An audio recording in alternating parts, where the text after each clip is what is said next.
right? So you should be able to get out of the group. King's Cove is first map. Very standard map. Thunderbird second map, also pretty standard map. And Acropolis third map, which is... No new maps this time. Yeah. Sorry, everybody. Hopefully we'll get there soon. But this is going to be a fun match. Right now, Dark, the #1 ranked player, the WCS point system, versus KeeN, a true underdog match. Let's see what happens. Game 1 is ready. Let's do this. Fight.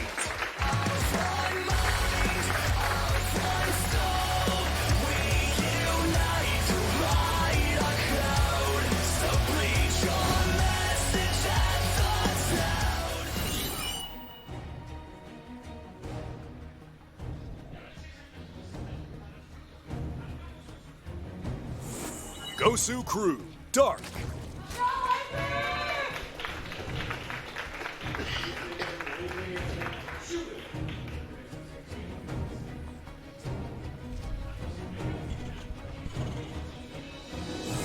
Africa S2, KeeN.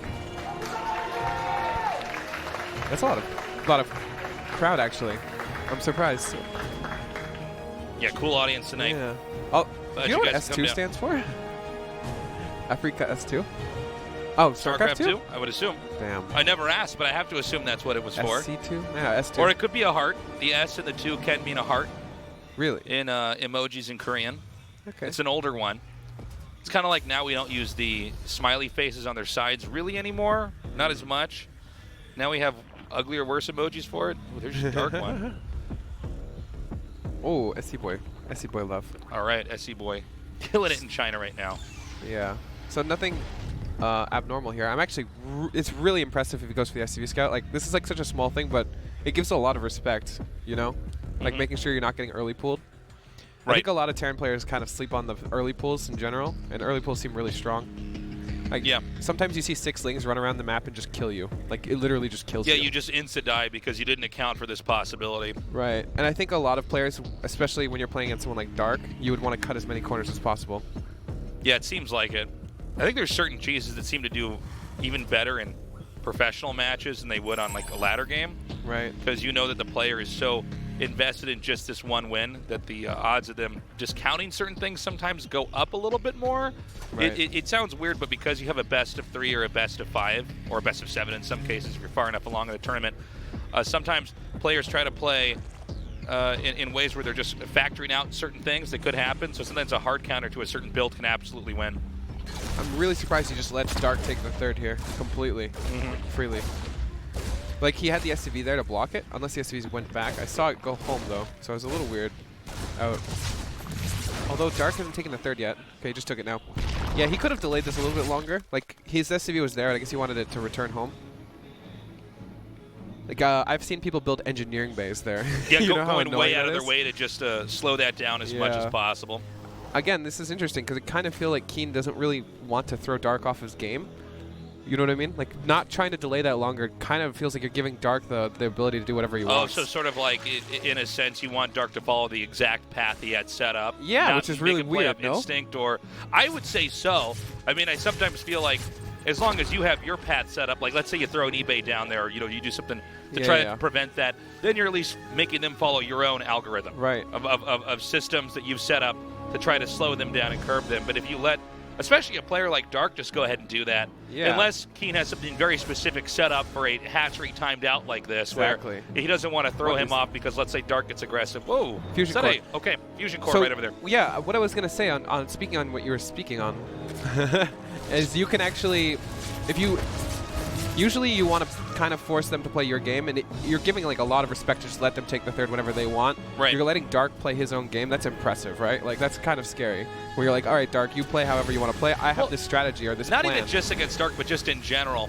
When you can come in there and try to slow them down, like throw a wrench in their gears and make them play by your rules, usually that's going to be a good thing. By the way, we got these Hellions coming in here for KeeN. Yeah. Now, they do not get a single drone. That was bad. So that was definitely KeeN giving up a lot of control he could have had outside of the Zerg space. Yeah. In an attempt, I guess, to kill drones, maybe sort of to scout, but scouting or killing drones, he really did neither of those two. Can get a little bit of information, especially going Fusion Core. It's possible that he wanted to see how many queens there were there. And also, like, there's always a chance you kill a bunch of drones, I guess, right? Yeah. Like, there's a it's a long shot with 2, but yeah. Yeah. I think there could be a bit of mind gaming here. Like, I'm thinking about this. Like, usually when Terrans leave their Hellions at home, it's telegraphing Battlecruiser immediately. But if you lose your first 2 Hellions, you kind of have to leave your Hellions at home anyways. But oh, you mean leave them at home isn't just right back at the like, natural? for example, you mean not orbiting outside of their bases to try to control creep? Right, like this is really risky if you're going BC because you have nothing at home. These 4 Hellions out here. Oh, so like a counterattack with a small number of links, for instance, could end up doing a lot of damage and scouting your BCs. Exactly. Yeah, like if you watch sometimes BC players just like die to like 15 links. Oh, sure. Their BCs are so expensive, right? Like 400 minerals, you just don't have a wall up really quickly. So you kind of leave your Hellions at home. Do you think there's any merit in sending those 2 in and staying back to make it look like you're being a little bit too ambitious, and then you've run in there, and then you have to stay back at home, and maybe this doesn't make it as obvious that totally there's battlecruisers coming? Because I don't want to be playing 4D chess too far into this game, Jake. I felt like I was doing the same thing, but it kind of makes a lot of sense, especially if you're hiding the fusion core on the map, right?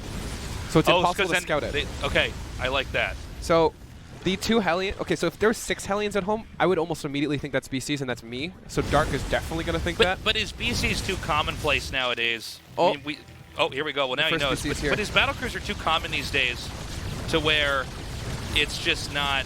I mean, you still have to anticipate this anyways. It's not that common. It's not like 100% of the time. No, but I mean, it's something like you should always consider, time, right? Yeah, it's definitely something you should always consider. But no one really hides the fusion core. Like, this might be the first time I watched someone hide the fusion core on the map in GSL. I don't know if you've ever seen it. I think I casted one game where it happened, but I've casted too many Starcraft games out now. They're all blending together. So, but I believe I've seen this once before. Yeah, it's very rare though. Still, even if it's just once. That BC did 10 drone kills. That's very good, and there's going to be a second BC soon. Dark should scout the fact that this is a second BC. I mean, the starport is still in the tech lab. I don't know what else you'd be building. It's not like you're building a Banshee or something. Banshees with no cloak. Yeah. But if you look at a KeeN, like, he's just powering up. He's double gassing at the 3rd already, and he's taking his 3rd base really quickly. Dark's doing a good job too, though. He's taking his 4th pretty comfortably. The game is going to get pretty standard, I think. So what you would do is you'd send the BC home, repair it, and then blink 2 BCs across the map. Yeah, this is the whole idea of the strategy, is that because you're not going to lose the battlecruisers, you can always send them back home, repair them, and then you just repeat the previous action with an additional battlecruiser. And the Zerg is basically always taking losses. I'm not trying to say this is imbalanced, but this is just a fact. This is just a fact here, is that the Zerg is always eating damage, and the Terran, as long as they can get the repair off, suffers little, if any, consequences from this. It's really scary, too, when they have Yamato, because it's 2 dead queens almost immediately. Right, and the queens are one of the natural defenses against the battlecruisers, so they almost have to give those away. It would be a huge nerf if you had just enough HP to transfuse, you know? Like, that would be a massive nerf. Oh, yeah. Because it's so strong because you can't stop that battle, or those queens Yeah, the difference between one-shotting and then one-shotting and one extra bullet from something else hitting is huge. Here's 1 dead queen. What do you think about mutas? Okay, so I've thought a lot about mutas, and they feel really weird against battlecruisers. Sometimes they're really good, sometimes they're really bad. So what do you think? Mutas against battlecruisers? Yeah. I don't know, man. I mean, it kind of depends. You can get some mutas out. You can try to directly confront the BCs, right? I mean, they certainly can't roam away as easily when they start to take damage without being shot down entirely. The mutas can also at least control where the battlecruisers are going to be. They might have to be used in more of a defensive measure.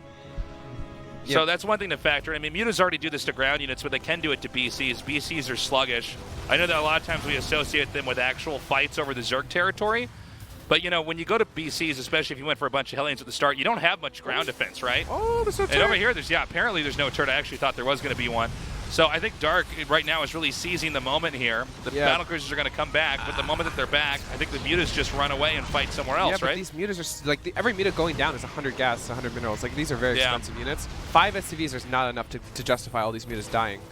And the BCs could actually be really annoying and blink your Yamato and stuff like that. It just feels like even though there was no turrets, you really didn't get punished, you know? 6 SCVs is not a punishment for not building turrets. Yeah, but some of that was the Cyclones coming up. I mean, not so much, you know, anything else, but them just forcing you to not do any kind of damage there. Yeah. But I think Dark's really taken this one on the chin so far. Yeah. I mean, even with the mutas not doing that much, he's now taken a 4th here. His creep spread is pretty damn good. His 5th base is on the way. Hive is on the way. I mean, his 5th base is on the way. Excuse me. We actually have Liberator range. I believe you casted. Was it you? WSG? Did you cast WSG? Or is you think of WCG? I think it was WCG. I've not casted WESG, so it had to be WCG. Was it Maru? Maru, I heard, was like Rainer? sieging 1 million Liberators. Oh, he was ridiculous. Yeah. I feel like that's where we're going.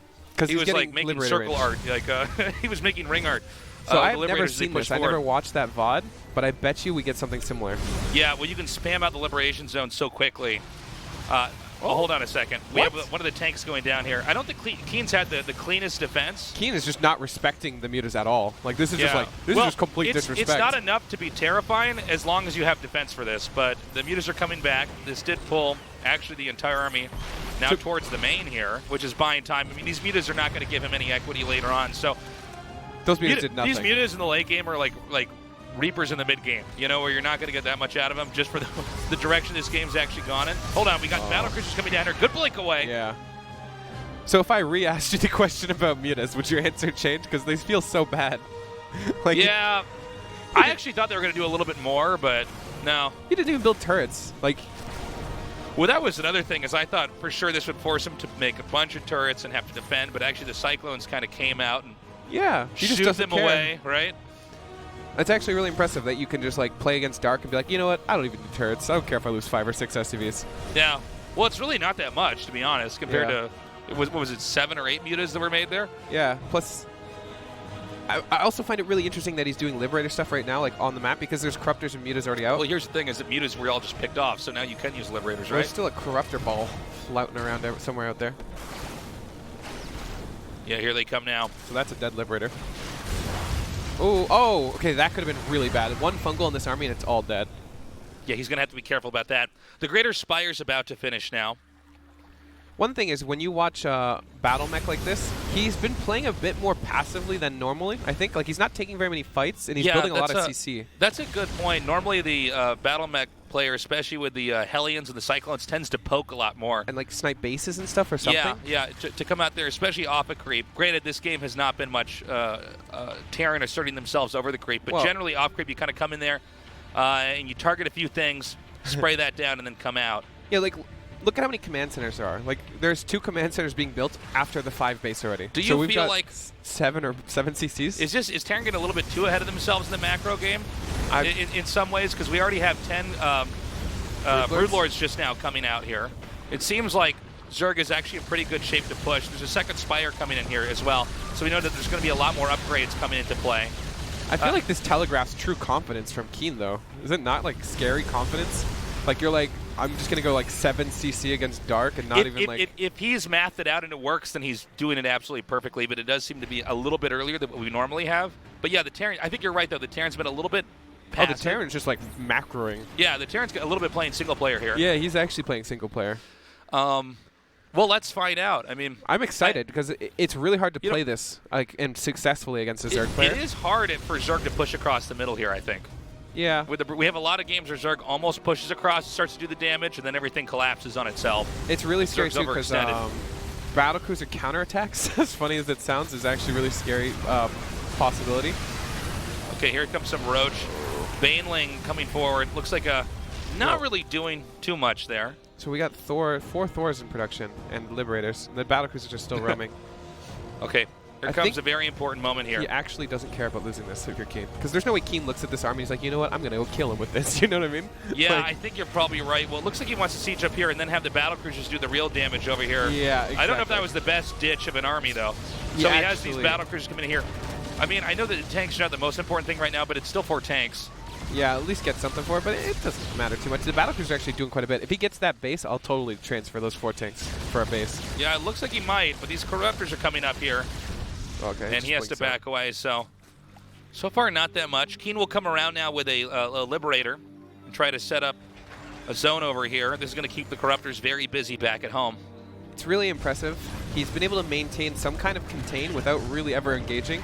Like, when you look at the Zerg player, it almost feels identical to the Terran position, right? Like, the Terran is taking lots of bases. He's all over the place. But you know, if I could just jump in here, this is one thing that tends to happen when the Zerg techs into Broodlords, is you're sort of tech locked. Sure. Right? And then the problem with Broodlords is that even though they're really scary, especially, like, for instance, comboed with Infestors, it's hard to push without having soft spots everywhere else on the map. And so we saw Dark tech into this. And I mean, it makes sense. This is sort of the organic direction to go into late game, but it also makes it tough for the Zerg to really advance, especially when you're as active with both the Liberators and the battlecruisers like KeeN is doing. Yeah, it's speaking on what you're saying as well. It's hard to be defensive at the same time, you know? Like, you spread your defense a little bit thin when you go Broodlords because they're so slow you can't go from one base to the other. That's why we generally see, like, Spore Spine spam, because that's actually better defense. But there's a very high chance we have a really long game on our hands, Tasteless. Oh, I think 100% we've got a long game. Nobody I don't see any real incentive into attacking the other side, especially not with the number of bases that we have that are still available. Yeah. I think we're going to see Zerg maybe expand to the center left. This is really exciting for me because we are seeing that Mass Liberator thing. Like, he's been producing 4 libs at a time, and he has tons of Thors. So I'm really, this will be the first game I've actually casted with this style, and I've heard so much about it. Yeah, this is going to be a fun one. Oh, he's starting to spine spam. This will probably be a really long game. I don't see anybody ending it anytime soon. Yeah, well, also it's King's Cove. This is just a King's Cove thing, you know? It is. This is a very turtley map. It starts out kind of a rewarding turtley play, and then it kind of, especially in matchups like this, and then techs like this, it kind of organically pushes itself into this direction as well.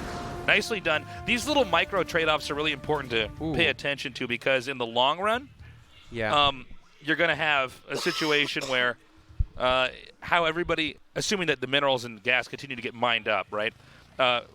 We might have to math out who really had better exchanges in the long run. Yeah, kind of reminds me of using my bus card where I'm like, oh, it'll cost 1,000 won, and then like a month later I'm at 150,000. I'm like, what? You know? Yeah. It's like that. Every corruptor is like actually quite a bit. Yeah, I've seen so like many. If you start to lose 3 corruptors at a time over and over and over, you're like, wait a minute, I've lost 15 of these things. Yeah. That was a lot of money, and I didn't trade those into anything. So exactly. Oh, we also have some nice fungals here. Now, I would say losing the Hellions and the Cyclones is much more acceptable than losing the Corruptors, for instance. By the way, this Liberator stuff is just annoying. If you're the Zerg player in this position and you're like playing a late game, it's 16 minutes in, you're like, why? I have Corruptors. Like, why do you do this? And it just like takes Dark's attention away. He has to rebuild all these drones if you're the Zerg player. You have to send the drones back. There. You have to make sure your Broodlords are safe.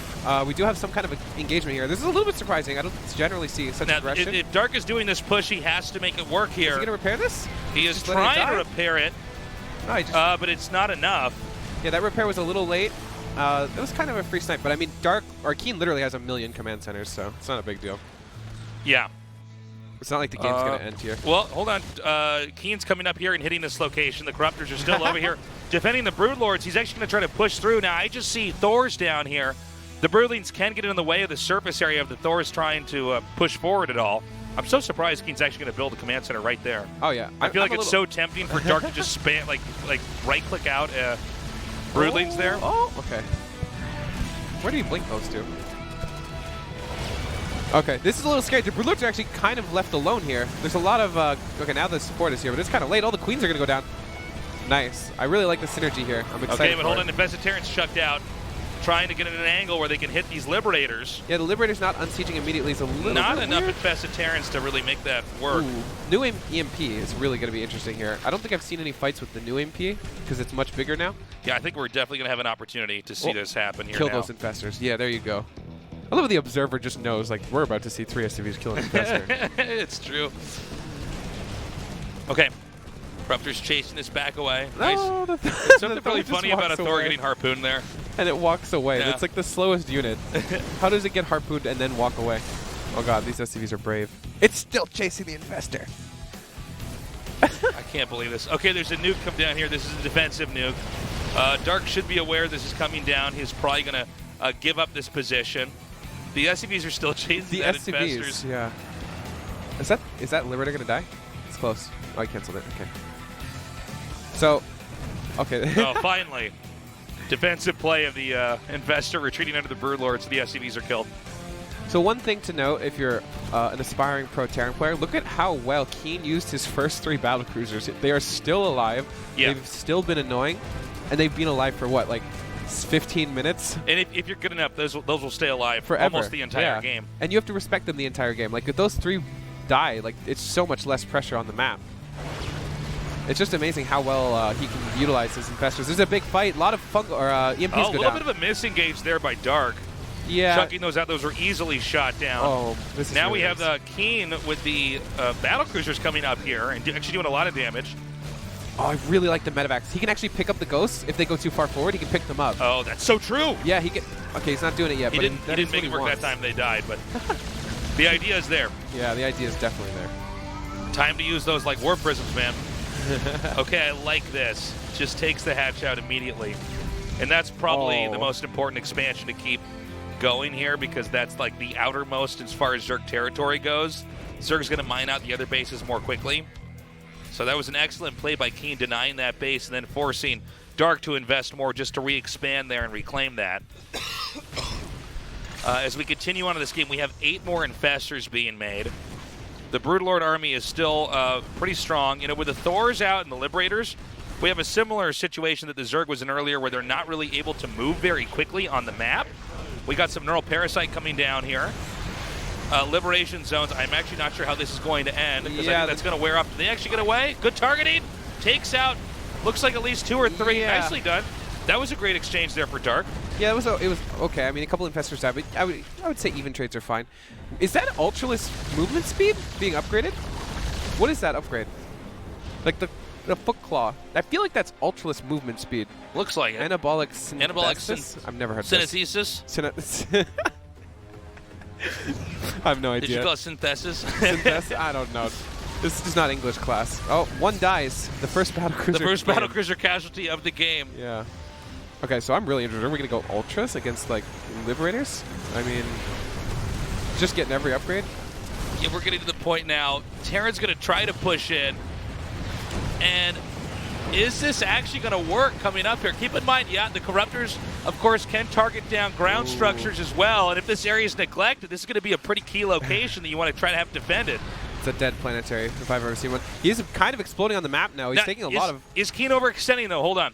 It's very hard. He doesn't have any easy way to get his army out if he starts to lose his fight. Right?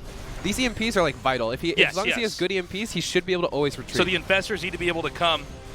Okay, here we go. The proper here we go. Big Fungals. Do we have the Fungals coming down? Big EMPs. They're so important. I think this is a bit of an overextension, like you said, Tasteless.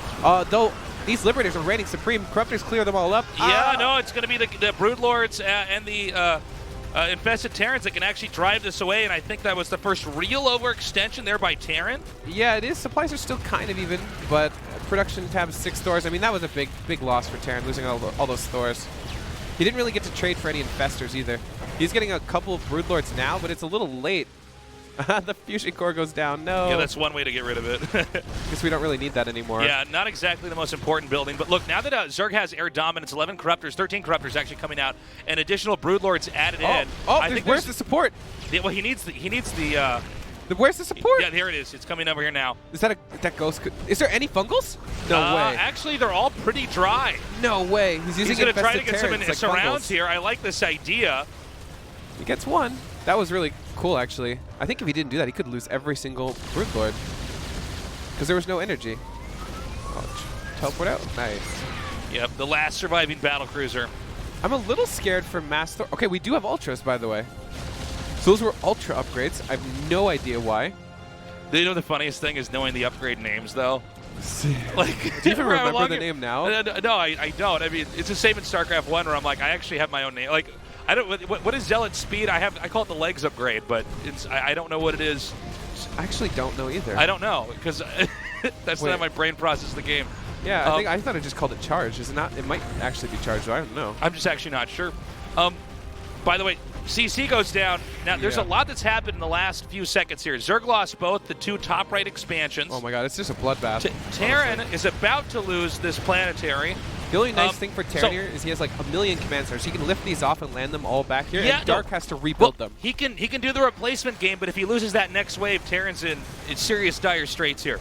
So, I mean, on the surface, it might look like Terran's okay, but I think actually in the long run, it's going to become problematic. Now, is this an overextension here from KeeN, though? I think this is what KeeN has to do, honestly, because we can't just keep letting pull him Dark. Away? Yeah, like we kind of have to go for an engagement here. Okay. Liberation zones are being set up. Notice the speed at which he can set these up. It's really scary. He's actually doing a pretty good job. He killed a lot of Corruptors there. There's a lot of angles Zerg can attack from. This is a moment that a Terran would wish he could zoom his screen out more. This is scary. I think this is actually scary for Dark. Because the Infestors can't get in range now. If Dark can't handle this, he's just going to die to the fight. Can he get EMPs off? They're so close and clumped. He's got to be careful because with these Neural Parasites coming here, he's not going to know where the Infestors are. He should know, yeah. He's taking quite a bit of damage from his own Thors right now. Okay, the Infestors, or the Ghosts are coming up for the EMPs. The Thors didn't move. Or the Broodlords didn't. Yeah. Oh, here we go. Everything's dying. Nukes are continuing to happen over here just at 12 o'clock. Yeah, these nukes are pretty big. I don't know how you engage this if the Thors just stay here. Look, every time he comes in, Broodlords and Corruptors die. These are really expensive units he can't really afford to replace. And here's the thing, too. I think, actually, KeeN, if he does this right, can keep pushing forward. Hold on, there's a lot of Infestor energy coming down here now. EMPs might have been just a little bit too late. Here we go. Zerg is going to dominate the air. It's going to be just Thors and a few tanks on the ground. The biggest thing here is the Neural Parasite is actually cleaning house here. Wait, when the Neural ends, can you deal with them? He can't even deal with them after the Neural ends. Okay, but he's making 6 Ultras and 10 Lings. And the Corruptors can go for a counterattack, destroying the structures in the south. No, I think he's actually okay. He needs to be careful. His rally points are a little bit wonky, so some of the Lings are just running in here. Now, these are not planetary, so they can be lifted, assuming that KeeN is focused in these areas. These Corruptors are so important. If he doesn't do a ton of damage here, he loses. He needs to do all this economic damage because, yeah, these Thors are going to get cleaned up. But his economy is so much better. I mean, think about all the meals he has. He's cleaning up a ton of command centers here, though. It looks like at least 3 will go down. I think KeeN might be able to just take this. He's actually been able to reinforce his spot over here. Yeah, and he is pushing away all the Corruptors. He only has these Ultras. Ultras are... Ultras are really bad, by the way, guys. I don't want to be that guy, but... Yeah, watch these Ultras go against these Thors. They do okay, I guess. You know? They do okay. But, yeah. Okay, I think this might be it. I don't know if he can actually recuperate from this. Yeah, he's going to take out those last ones. Now, that was the big... As far as like value goes, those are the last units besides the Corruptors that Zerg has. Everything else is Lings. He's got 3 more Ultras coming out. On the production tab, we had plenty of Thors already produced. I think there should be some more over here. Ooh, this is a nice thing run by. The thing is, Dark's getting pretty crafty. He's sending these small Ling counterattacks. He knows that Terran is stretched pretty... Wow, KeeN is looking crazy good, though. Yeah. Like, he's everywhere. He's defending perfectly. He's being aggressive. I mean, he utilized all of his units perfectly from the beginning. Some overextensions, kind of, but honestly, he made the best of a bad situation multiple times now. Yeah. Now, let's see. There's a couple more Broodlords coming out. It's not the number that makes them actually scary, though.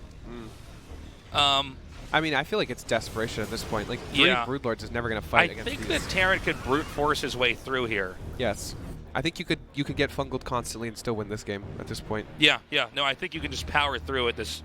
171 to fight 105. He still has 1,300 minerals, and his economy is way better. Yeah. And gas is very low on both sides here, so any gas units that go down is pretty huge. Here we go. The Hellbat buffer is going to stop anything from really touching the Thors, and the Thors are going to reign supreme, killing everything. Broodlords, Ultras. The Broodlings are not high enough in numbers to really mean anything. Now, there's some pretty decent fungals coming down, but another wave of Hellbats comes in. GG. KeeN takes... Almost called him Ken. KeeN takes... It's KeeN's Cove, baby. That's KeeN's Cove now. That was KeeN's Cove, yeah. That's scary for Dark. I mean, like, just to play like a long game and just lose straight up. Yeah, no kidding. Like, no shenanigans. There was no shenanigans. He just played a long game. No, he just straight up played his own macro game. I guess he was right on those CCs coming down here. We thought it was a little bit too single-player-ish, but apparently it was fine. The scary thing is that was Dark's pick, and now we're playing Thunderbird. What is Thunderbird good for? Literally the same thing we just saw. Yeah. It's actually better because there's even more like you take your third base really easily and you just siege up libs like constantly. Like the map is actually just better for this style.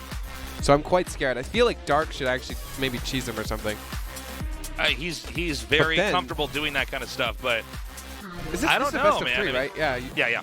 Yeah, so this is scary because you don't want to cheese him and then lose 2-0. But you also don't want him to just play his long game and kill you. So I don't know. We're going to go into game 2 on Thunderbird. Dark versus KeeN. KeeN with a 1-0 lead.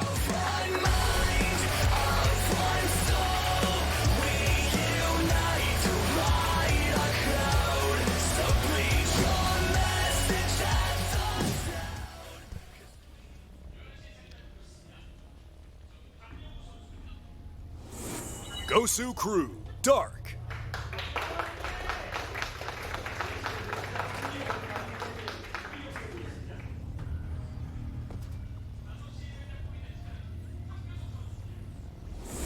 Africa S2, KeeN.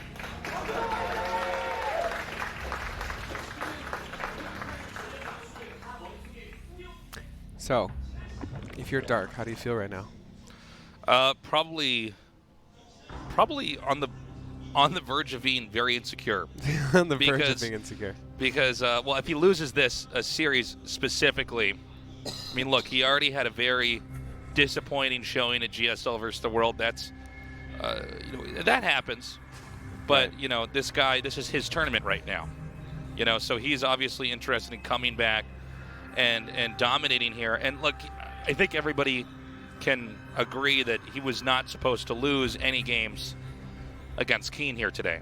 Yeah. Just on paper. Yeah, on paper Okay. for sure. Yeah, I mean, like I said, people sleep on KeeN and he's so good, but yeah, on paper you'd think Dark is going to roll If you him. had to make the odds here, I would say you would 80, put it in 90% Dark. Yeah, you'd put it in Dark's favor. By the way, so good seeing some of you guys down here in the studio today. Sorry for the long delay in GSL Code S.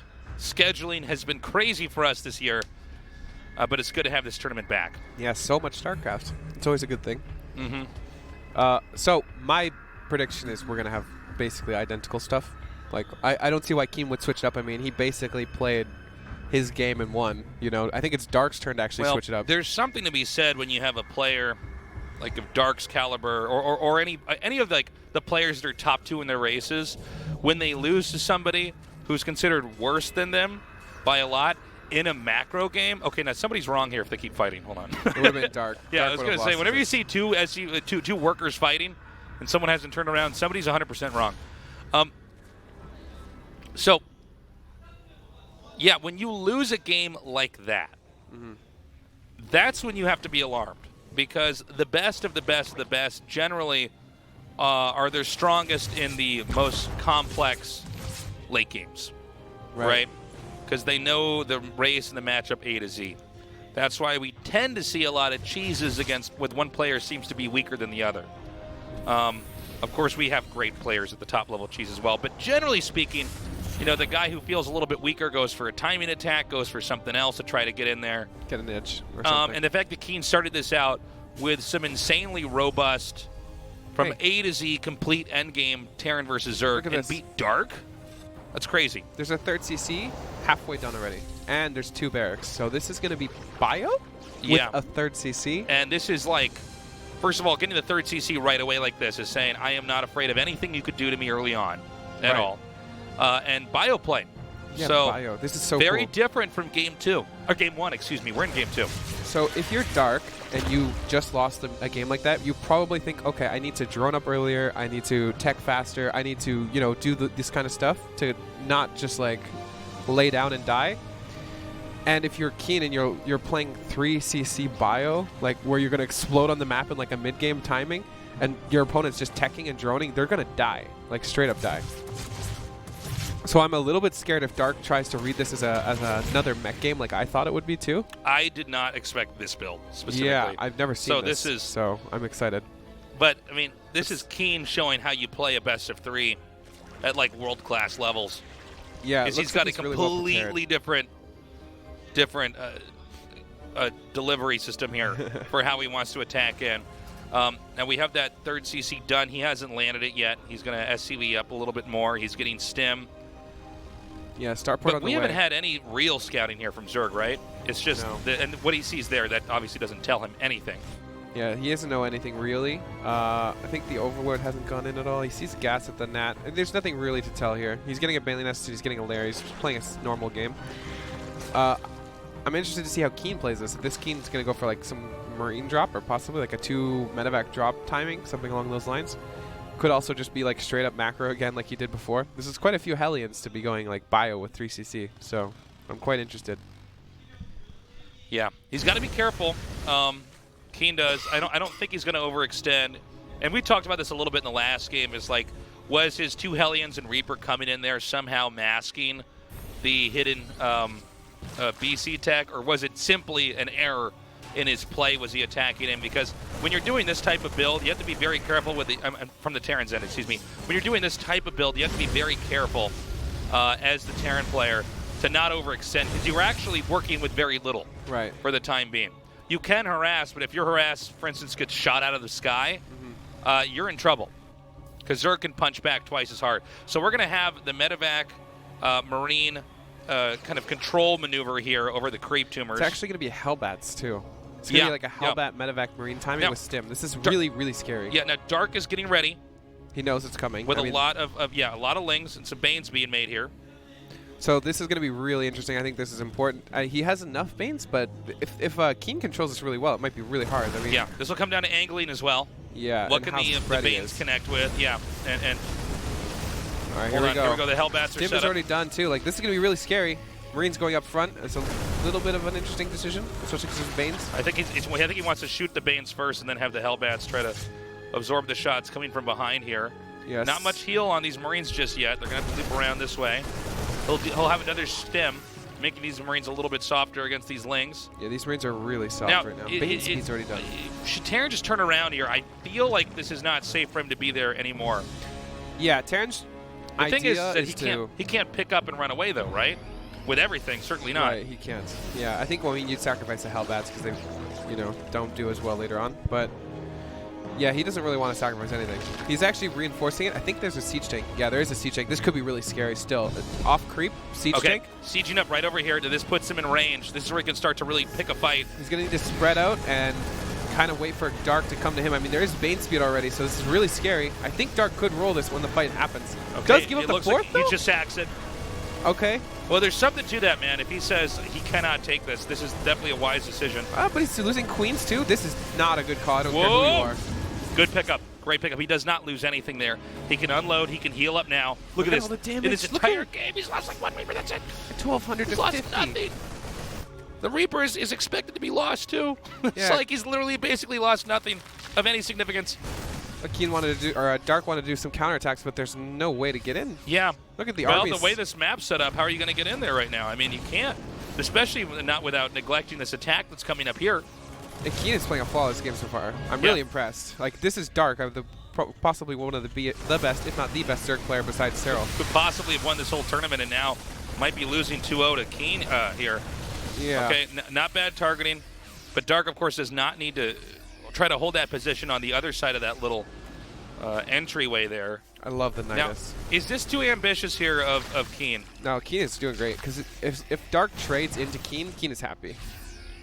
Like, so where's the Nidus going to be at? I almost feel like it's just going to go. Like, he's going to go Nidus on the other side of the map and try to counterattack in some way. Is there a place inside KeeN's base he wants to go, or does he want to try to pop it outside the front and just spill in that way? I don't think he wants to pop it outside the front. I think he wants to drop it somewhere in the main or the third. I don't think he has vision of anything, right? He doesn't right now. Is there any Overseer down there? There's a unit over there. There's a Ling of some sort. I think he's actually going to make it at the third. Yeah, that's what it looks like. I'm trying to find this out on the mini-map here, but we'll get a shot of this momentarily. There it is. So it is going to be at the third. Yeah. Kind of funny how the structure placement kind of slows Terran down from saving this. He'll have to lower those depots. This is going to finish no matter what. Yeah, but there's enough units here. Also, look, this structure placement actually kind of hurts Dark. Okay, so he decides to just ditch the Nidus. Nothing dies there. Dog, nice. KeeN is doing an amazing job. KeeN is everywhere right now. He is saving every single unit that he leaves out on the map. This is so crazy, dude, because it's Dark of all players. Yeah, he's doing an amazing job. I mean, it's so impressive. KeeN seems to have a really smart understanding of when to push and when Zerg is weak here. Yeah, he's doing a great job. Because Dark is so known for just smashing pushes that it can make the Terran look silly. I mean, he's just controlling Dark. He has a leash on Dark right now, basically. He's like yanking the leash every now and then. The Dark's trying to walk away. Okay, we have siege tank coming forward here. I can't believe this one creep tumor missed that scan. That's actually so good for Dark. He's got the Hellbat set up over here. A lot of these Banes are going to be wasted on those Hellbats. He's going to actually have a few more Hellbats come up here into the front. But how do you fight this off creep? I mean, there's so many tanks here. He's so well spread. He needs to get rid of that creep tumor in the middle there, man. 118 Zerglings, by the way. Wow. These medevacs are actually empty, by the way, as far as the ability to heal goes. Oh. One Ultra out here. Ultras, by the way. Looks like there's 2 more in total. He might be waiting for 2-2 to finish up. 2-2 does finish up, and here comes that attack now. Mines are burrowing. This is a really big fight. Oh my god, nice mine connect. So he is going to clean this up, but Dark has way too much here. Yeah, I'm still a little scared for Dark, though. There's a drop happening, I believe, at 12 o'clock. Yeah, the drop's going to clear up another base. He does get the Ultra. I mean, the supplies are still pretty even, which scares me. Okay, but he gets this hatchery. That's pretty big. Now, Dark does have a base at 9 o'clock. He's got 2 more command centers here. He's everywhere. Okay, he needs to get rid of this attack here. All right. Yeah, like Dark cleans this up, but I don't feel good for Dark at all. Especially because Ultras, like, when you want to go for the counter, they get really bad, especially if there's a good Sim City. Right.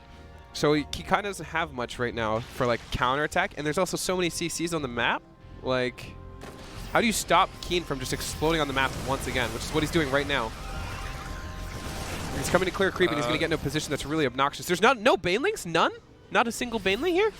I don't believe there is, actually. If there's no Banelings. If there's no Banelings, then you can continue to stim and kite and burrow mines, and there's actually not much you can do. Banelings allow you to actually control the ground and force Terran to lift.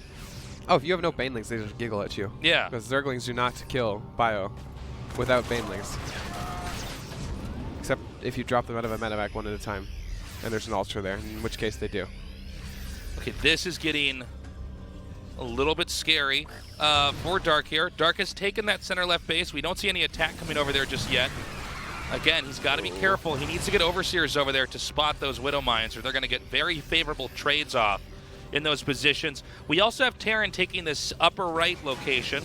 Yeah. Look at KeeN's presence on the map compared to Dark. Yeah. Well, the funny thing is KeeN has been so in Dark's face in a lot of these games that counterattacks never seem to be a possibility. Yeah. Oh, for real? This is just unfortunate. I mean, it's not going to do anything, and it dies. Yeah. Okay. Never mind. That's a moral victory for the Terran, if anything. Yeah. Okay, another attack up here. Now, I don't believe there's enough that can actually come over here in time. Marauders are going to just shoot this down too quickly. Meanwhile, great kiting over here. You might get a big surround. Oh, actually, that was a little bit of a weird exchange. So those Widow Mine shots were totally insane for how much damage they did. Does he get this? Oh, he does get 12 o'clock, taken out yet again. Look at this. 2 starports being added on. 3 more command centers, a fusion core. So we're going to go into libs again. We might go into a similar game from last game, but he's just going to have a way better units lost tab. Yeah. Look at how many Lings are in production. I mean, he wants to go Broodlord. He's building Corruptors and stuff. Overlord speed too. And Burrow. Yeah, the Ultras are funny because they're not able to do much as far as counterattacking goes with this type of army that Terran has. Artosis and I actually did an in-depth episode on why people don't go Ultras, and I said they're just really bad. And I think he'd be laughing right now if he was here. Because it was literally like a couple days ago. I was like, when was the last time you even saw an Ultra? And he couldn't think, you know? Well, it's one of those funny things where you see, especially of all players, Dark. Okay, another big victory there. Especially of all players, you'll see Dark hold off just barely everything with like 2 Ultras. Yeah. And it's pretty cool. But they don't have the same kind of counterattack potential. They don't have that ability to seesaw the game as easily. They cannot attack in as quickly, and they cannot run away as quickly. Yeah. And a lot of times when you see these armies thin out, like all the Lings are taken out, and it's just Ultras, pretty much everything can beat the Ultras. They're very easy to micro against. It's like you have a Warcraft 3 hero in the game, especially with no spells. Like once you're defensive against Ultras, you're in a great spot. Yeah, you can make this whole gauntlet that the Ultra has to run through in order to really do anything. Okay, somehow these Widow Mines might all be able to cover each other back there. Another attack in over here. I'm a little scared for KeeN with this Nidus, because there's a Nidus in the main. I don't think he really has anything to defend it. Unless it got up. I don't know if it did. Did he notice? Did he notice? He actually dealt with it. Oh, he's going to kill it from the high ground? Yeah. That's cute.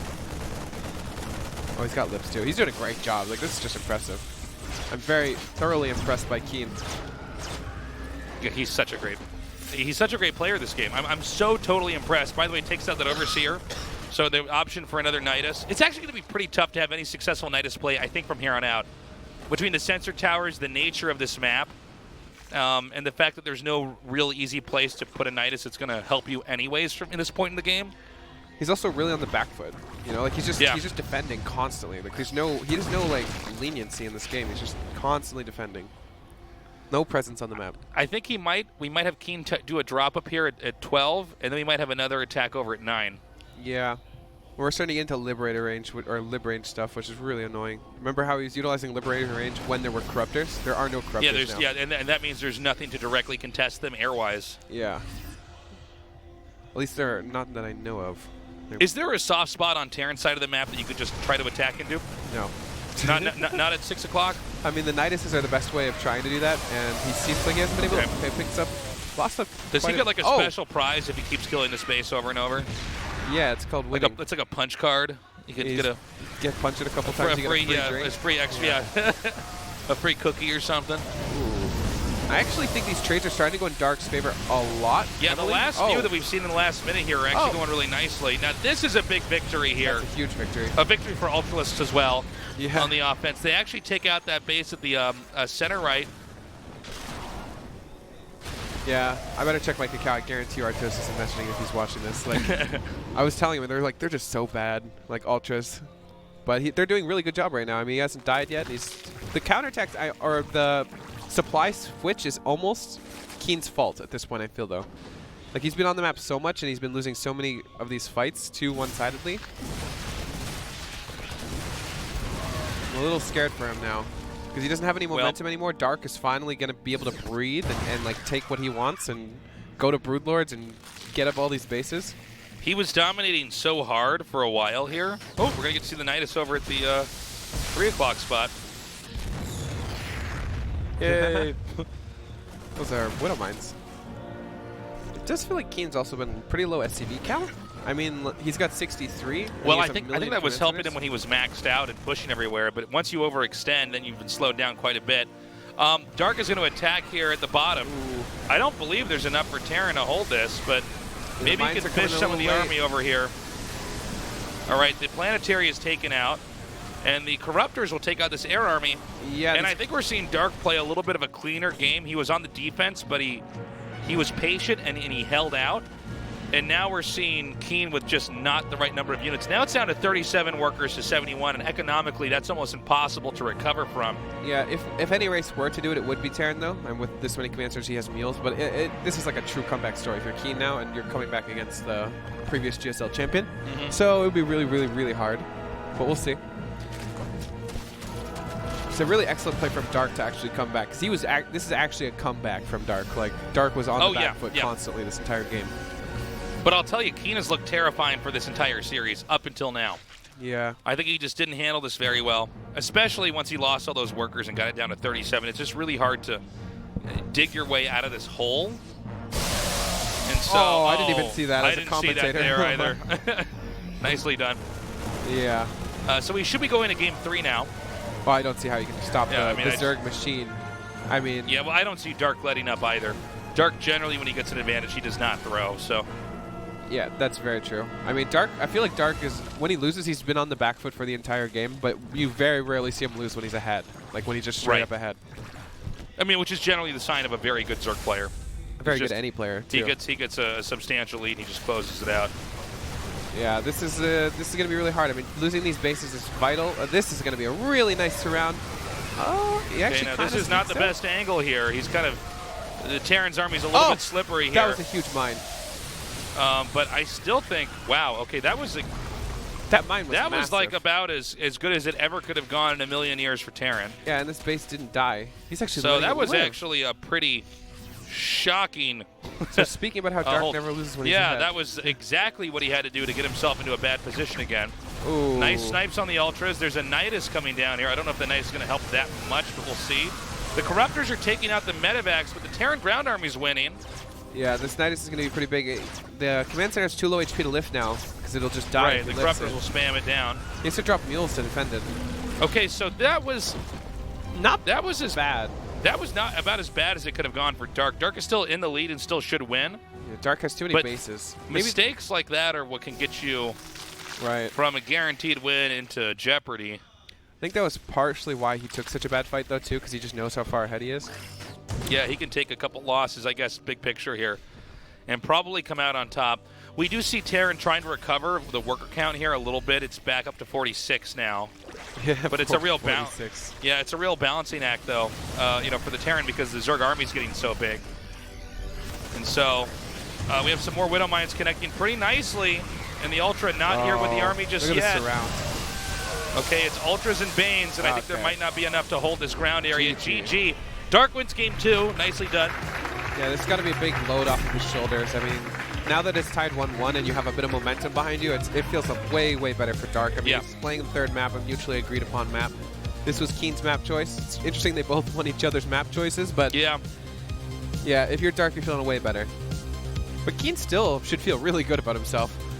I mean, for sure. KeeN is playing the best I've ever seen him play. Against Dark, of all people. Dark is a Terran killer. Like, when you watch Yeah. Dark destroy Terrans, he just dismantles them. So, this is quite impressive. So, what do we get in Game 3? I don't know what to expect from KeeN. He's brought two very different build orders and approaches in Game 1 and 2.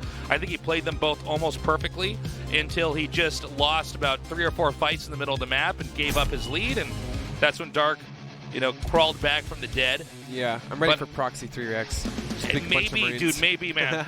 let's do the full trifecta of different Terran play. Yeah. And again, from Dark, he does have the option to be aggressive. You know, usually in a best of 3, you see him at least go aggro one game. Game 3 is up and ready to go. Dark vs. KeeN continues on now. Fight!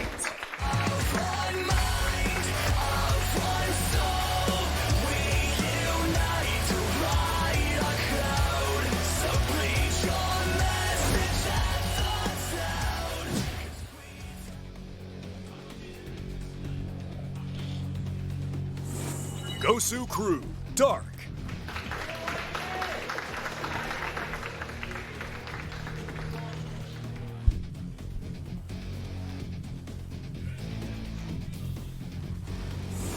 Africa S2, KeeN. Unfortunately, no Proxy Rexes. Damn it.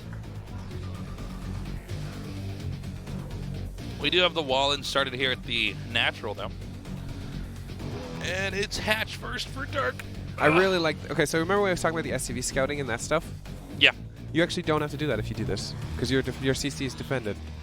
So this is kind of nice. You're kind of cutting that corner without cutting that corner. Yeah. Basically defending that in a very different way. Thanks for coming down, everybody. GSL's back. I know. It's weird, right? It's so weird. It's I think it's the longest break we've had. How long Almost was in it? the middle of our tournament. It was like 3 or 4 weeks, right? Yeah, I guess. It's been a long time. Yeah. I feel like Special was playing his GSL. Like, he's getting ready for GSL forever, you know? Yeah, yeah. What do you practice for, GSL? Well, like a month? yeah, well, it's one thing to note is that these guys had like an insane amount of prep time. Yeah, they literally had a to- tournament in between their prep time. Yeah, yeah. So it's like the builds that we're seeing here, like totally tailored. At least the first few games we're going to see. It feels like KeeN came really well prepared. Yeah, he definitely took the time he had off to really get ready. And even now, like, it just feels really well prepared. Like, this is just a nice strategy for this map. Just Sure. There's nothing crazy. Like, it's just clean, you know? Right. Like, it's nothing like, oh, he wins because of it, or it's just like a nice, clean strategy where you're defending your natural without, you know, anything to lose. Oh, this is interesting. We've seen KeeN block the natural or the third every single game, but this is the first time we saw 2 drones pulled to defend it or to stop the block. Dark really wanted to get that set up. I feel like if we're KeeN, actually that's the natural CC, right? We should probably try and rotate back into the factory play. It seemed like his mech play was really strong, so I'd like to see him go back. Do you think we'll have BCs then? Yeah, we definitely would if we're going into mech. Do you just have to have BCs if you're going to go mech now, do you feel? You don't have to, but you're just like leaving so much on the table, you know? It's just like a why would you not do that if you can get it on the way? Yeah, there's just no reason not to. It just gives you so much momentum, and like if you're KeeN and you keep them alive for 15 minutes, like it would be weird to not go BC. Also defensively, BCs are quite nice, as long as they don't just ravage all on you. Yeah, I mean, they're kind of a catch-all. Yeah. You know? So we see the starport. We're going to have to see if we see a fleet begin immediately. There is a really quick Roach Warren. This is, in general, sets you up for a better defense against mech. So we'll have to see if it's utilized, if it's going to be aggressive or defensive here. There's 4 Roaches on the way. Yeah, which is about as little as you need to try to hold this off. Yeah. If we see more than like 8. 7. If we see more than 8, like 7 is even a lot, but if you just build a million drones after 7, it's fine. Yeah. It's a lot of overload. That's where we need to see if Zerg dials it back and goes back into economy. I if think he wants does. to actually. Yeah, he's building a ton of Roaches. Okay. Also, there's too many Overlords. Like, when you build this many Overlords, it's really suspicious. Yeah, What because you're setting up to have the capacity to make that many Roaches. Exactly. KeeN does see it, though. He sees it. That's Okay. huge. That's a huge, Yeah, that huge Hellion. scout. He's a hero. Okay, so a Immediately bunker's bunker. about to come down here. The Roaches are making a beeline across the map. I think Dark? we might. Dark building 6 drones, too, though. I think he actually just stopped it. He just said no. As soon as he gets scouted. Yeah. This is how you know you're a good Zerg, too, because a lot of Zergs are like, I can't stop myself. It's just there's no brakes on this crazy train. Yeah. Might get a free reactor here. I don't think KeeN dies, and if he does, I'll be very disappointed because he's looking so good right now. But okay, you well, can't getting the really, reactor's pretty big. You can't really defend that reactor. No. It's not much. Not on this side of the map with it pointed out like that. Ooh, Careful, KeeN. This Viking is actually doing a ton of damage. Yeah. He's actually going to leave his SCV or his supply. Okay, so this is going to go down. It's a little scary because you can run by this. A lot of SCVs are going to have to use it as body blockers, and that's always bad. I feel like this is Dark's really getting to have his cake and eat it here. He is. He definitely is. I mean, you can pull the SCVs away now. I don't think you're going to worry about the roaches running through. But this has done enough. 9 SCVs going down with no third CC. Oh, this would be Meanwhile, yeah, I don't know when these. How many kills did they get? They got 2, so 3. Yeah, 3's not enough. Yeah, does not pay for itself. But the Banshee can actually come out here and take these Ravagers out. The I actually don't like it though, because your battlecruiser's so delayed now. Like the That's BC true. would be what, halfway done right now, but now he's got a Banshee, which is going to make Dark build spores. Also, he already kind of held this, so why do we have it, right? So you think that was an overreaction by KeeN? Yeah. He should have just eaten some more damage at the entrance and then gone immediately into a battlecruiser. Yeah, well, he didn't even because feel like I think he was pretty much held, right? When the Banshee came out, it was already kind of done.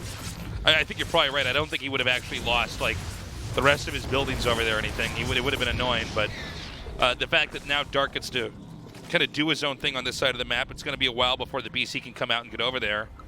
That is worth noting. Yeah. KeeN feels like he's in a little bit of a desperate spot right now. Like, he doesn't have a third CC. It's like on the way.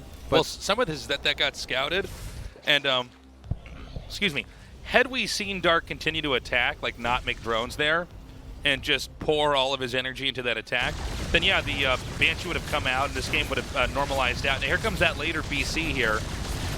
But the fact that KeeN took that damage at his entrance, and now has a later battlecruiser out, I'm wondering, I'm not sure exactly how much longer KeeN is going to be able to interrupt Dark's progression, because the supply difference is pretty insane now. Yeah. There's a 20 worker lead here for Dark. The battlecruiser is, for lack of better words, really annoying for the Zerg because he has to remake, but I don't think the battlecruiser is causing insufferable damage on Dark's side of the map. I think Dark can both defend this and grow at the same time. Yeah, when you have this huge of a drone lead, you got to watch out for timing attacks too.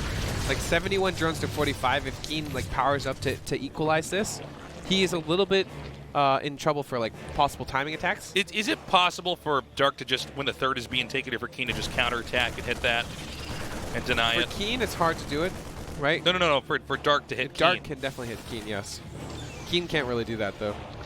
I'm very interested to see if we just see like maybe 9 corruptors and a massive roach like max kind of thing. There is a Baliness on the way, so maybe not.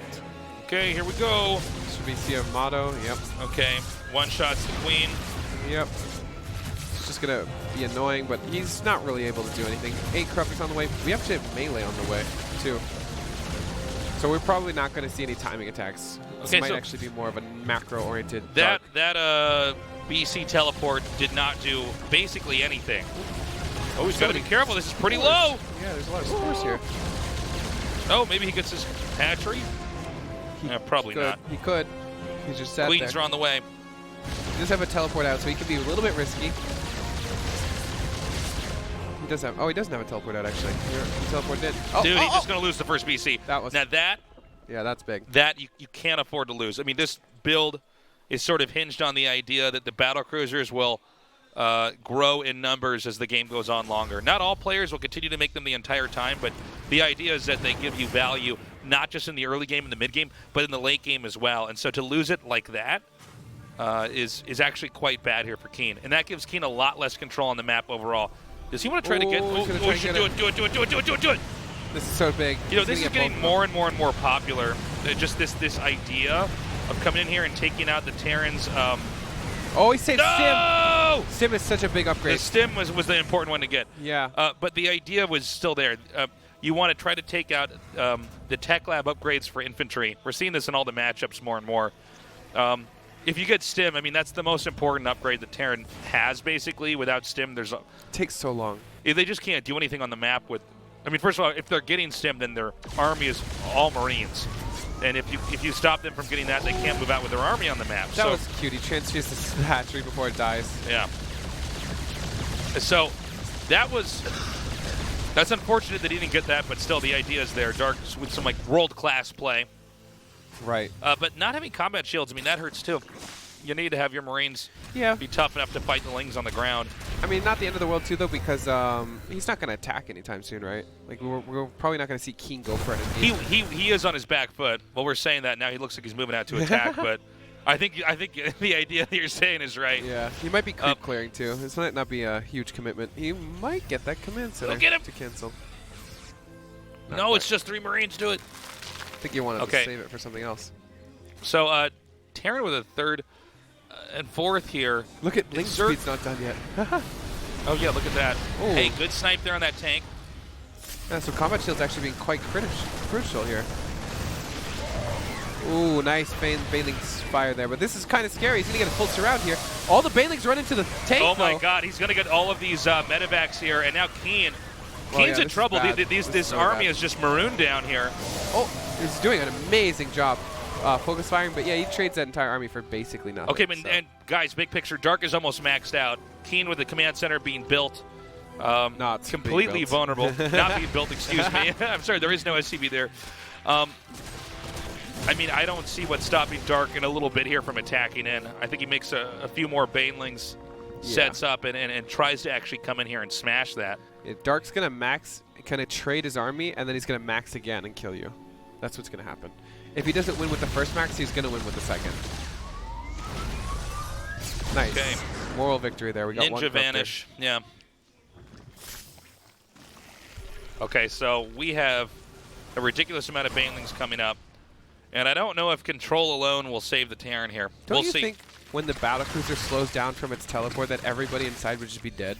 Because, like, they'd all get, like, pressed up against the windows and stuff from, like, that acceleration. Wait, so is the thing that it's supposed to just is it teleport, or is it actually just like light speed like Star Wars? It has to be a jump, right? Okay. So I don't know. They're inside the spaceship, so maybe we'll this continue this. We'll continue. I want to talk about this more later, but this attack coming forward here. Okay.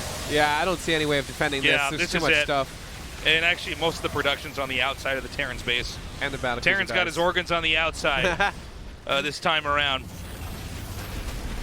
So this should be the beginning of the end here. Well, I mean, he's just going to remax, and there's just no way you can stop this from happening. So Dark, at the end, in what was an uphill fight for the first half of this series, he actually comes out on top. And I got to say, KeeN, as impressed I am with Dark, KeeN is bringing a whole new level of play here. I mean, this guy has a lot of promise still. Yeah, this would be a huge upset if Dark went down in the first game, but that is GG. Dark takes game number 3 and advances. That's why we make him a best of 3. KeeN definitely going to be displeased with that loss. I mean, he kind of almost had it in game 2, but he just did not quite keep it together. He did not, really cement his lead and play cautiously and bring that to a win. And once Dark held off a couple attacks, because I think the real story in this whole series is game 2, when KeeN had the lead and then threw it. Yeah. Dark had that momentum and fought back, and that's why Dark is GSL champion. Yeah, it's a difference of a 2-0 versus a 2-1 in Dark's favor. It's a huge difference. Right. So, battlecruisers definitely jump. We'll get